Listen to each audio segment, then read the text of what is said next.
Salut à toi, c'est Kazin, j'espère que tu vas bien.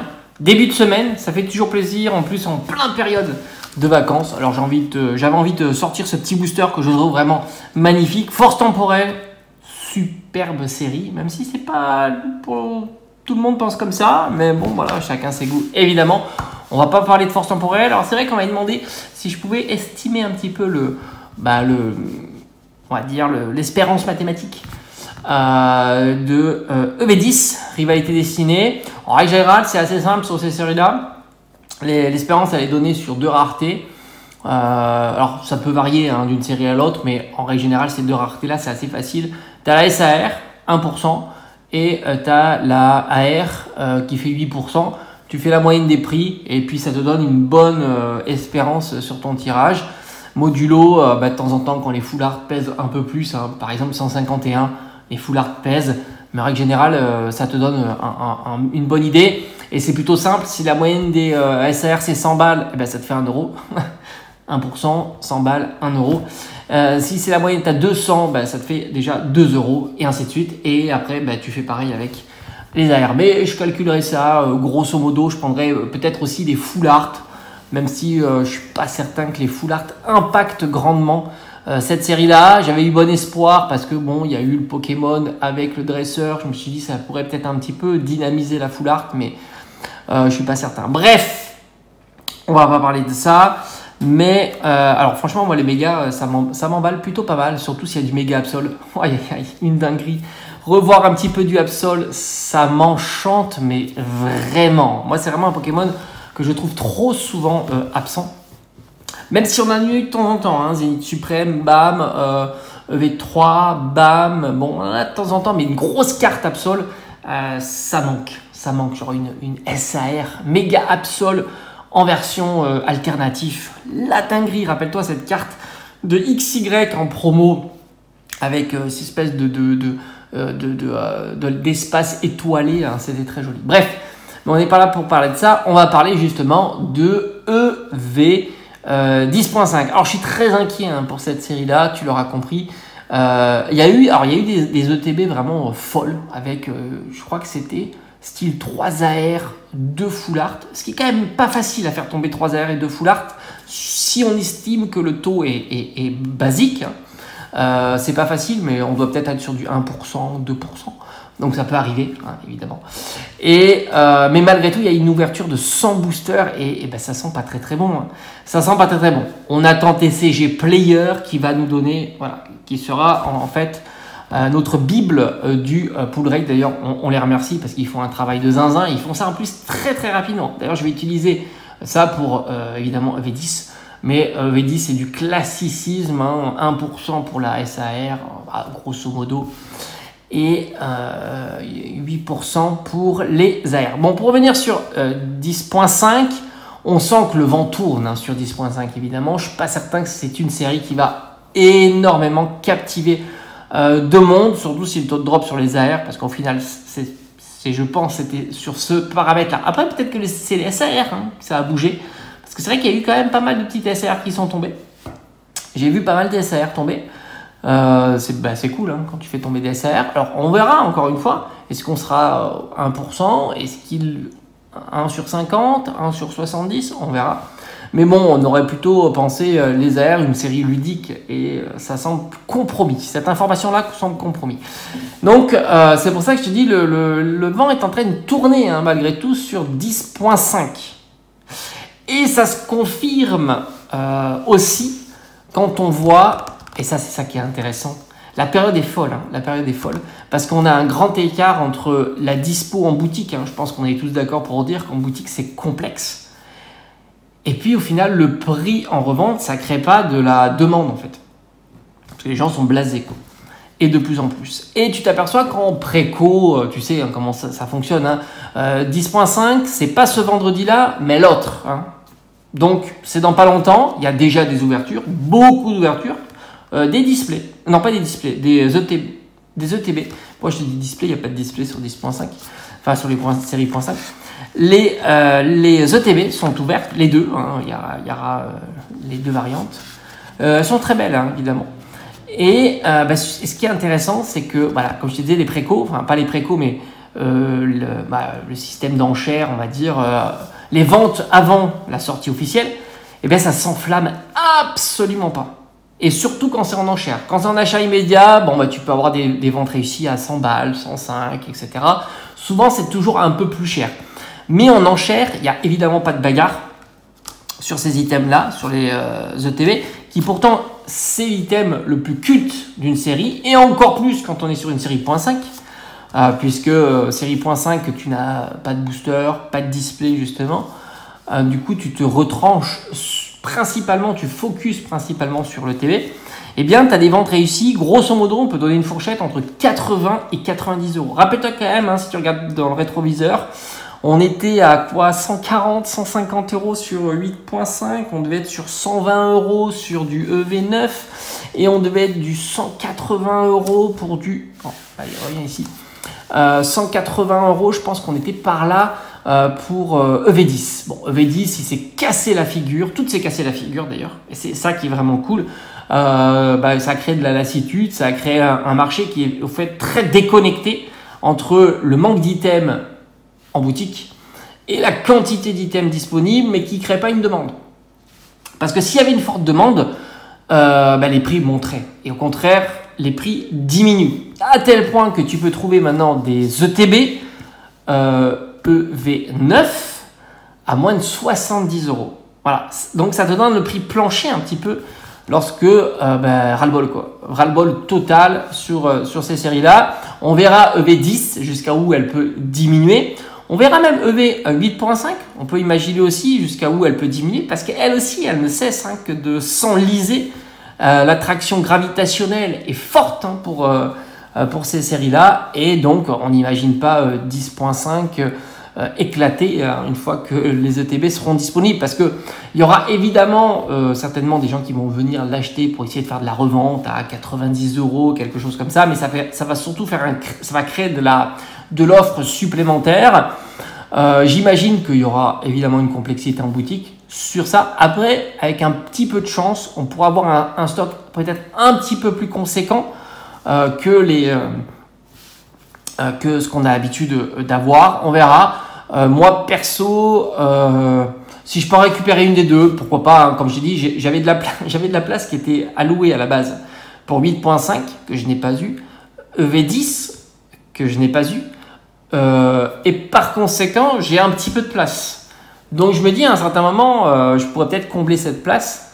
Après, on verra EV, enfin, pas EV, justement. On verra les mégas. Si on a une belle surprise sur des mégas, peut-être une nouvelle rareté dans les promos de l'ETB. Parce que n'oublie pas qu'on était à une époque, on était plutôt sur de la full art. Là, on a tapé de la AR. Peut-être qu'un jour, ça peut changer aussi. D'ailleurs, on n'a pas eu que de la full art. On avait eu, par exemple, les jantes brillantes. On avait une magnifique carte OO brillante. Je trouve que c'était vraiment magnifique. On a eu quand même de belles cartes promotionnelles dans les ETB par le passé. Quand tu vois Destinée au culte, les 3 oiseaux en vitrail comme ça, waouh, incroyable. Et puis on a eu de la full art aussi, malgré tout. Rappelle-toi Pokémon Go par exemple, avec la Mewtwo, le Dracofeu, la voix du maître. On a eu de la VMAX aussi. Donc ils aiment un petit peu varier les raretés qui sont contenues à l'intérieur des ETB. Là, on est très ancré depuis EV sur de la AR. On a eu avec Zénith Suprême de la V-Star alternative. Quand même, faut le reconnaître. C'est pour ça que cette carte-là, un jour, on va se réveiller. Alors, je ne sais pas combien elle vaut. Ça vaut encore 2 balles. Mais dis-toi que cette carte-là, elle va exploser à un certain moment. C'est une évidence. Alors, j'ai pas été voir sa cote. Peut-être que c'est déjà fait. Mais une V-Star alternative sur Zénith, faut se réveiller un petit peu là, quand même, les gars, faut se réveiller. Mais c'est pas le but de la vidéo là. Donc à un certain moment, tu te dis, ça fera encore plus d'ombre à tout ce qui était un petit peu antérieur et que voilà. Donc c'est pour ça que je me dis toujours que les coffrets qui vont arriver, on a vu, il y aura énormément de coffrets, c'est la période de Noël, on le sait, c'est cool. C'est là où vraiment tu as une offre de zinzin, parce que souvent chaque boutique a son exclusivité avec de beaux volumes, parce que c'est logique, on imagine que ça sera une demande sous le sapin, tout ça. Mais en même temps, on va tomber sur une période où on va avoir la nouvelle petite série là, qui va arriver avec peut-être de belles surprises. Tu vois, ça veut dire pourquoi pas des médias alternatives. Ça peut vraiment être cool. Donc moi je me dis, ça peut être, surtout que on peut imaginer qu'ils abandonnent à un certain moment peut-être les gold, tu vois.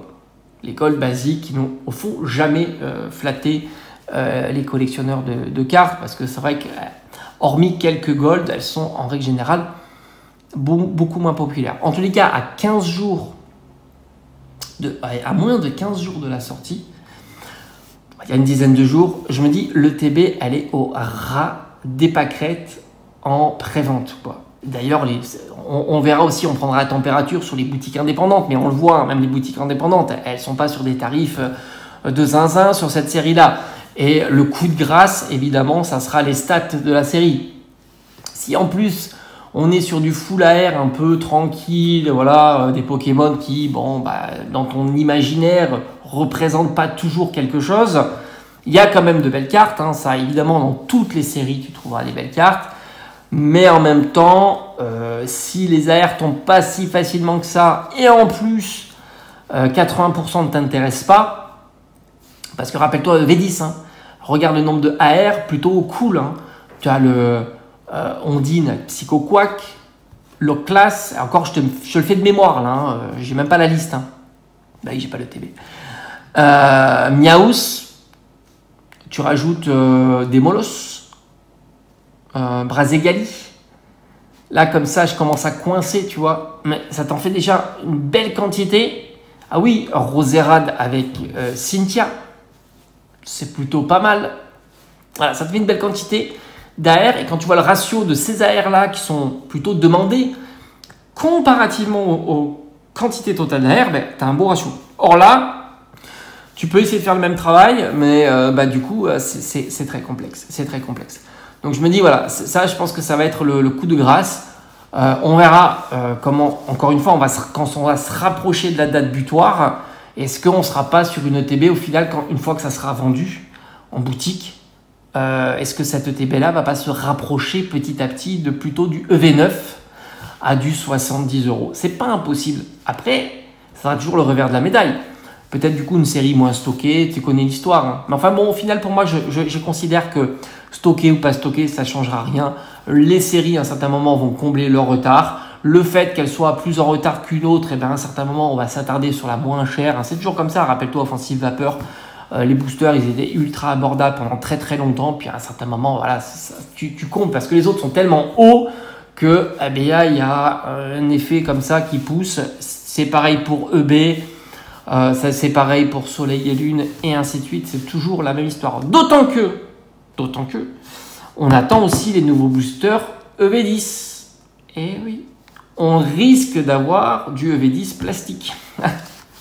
Ça peut faire rigoler, mais il n'empêche que ça va rajouter des items qui seront évidemment recherchés.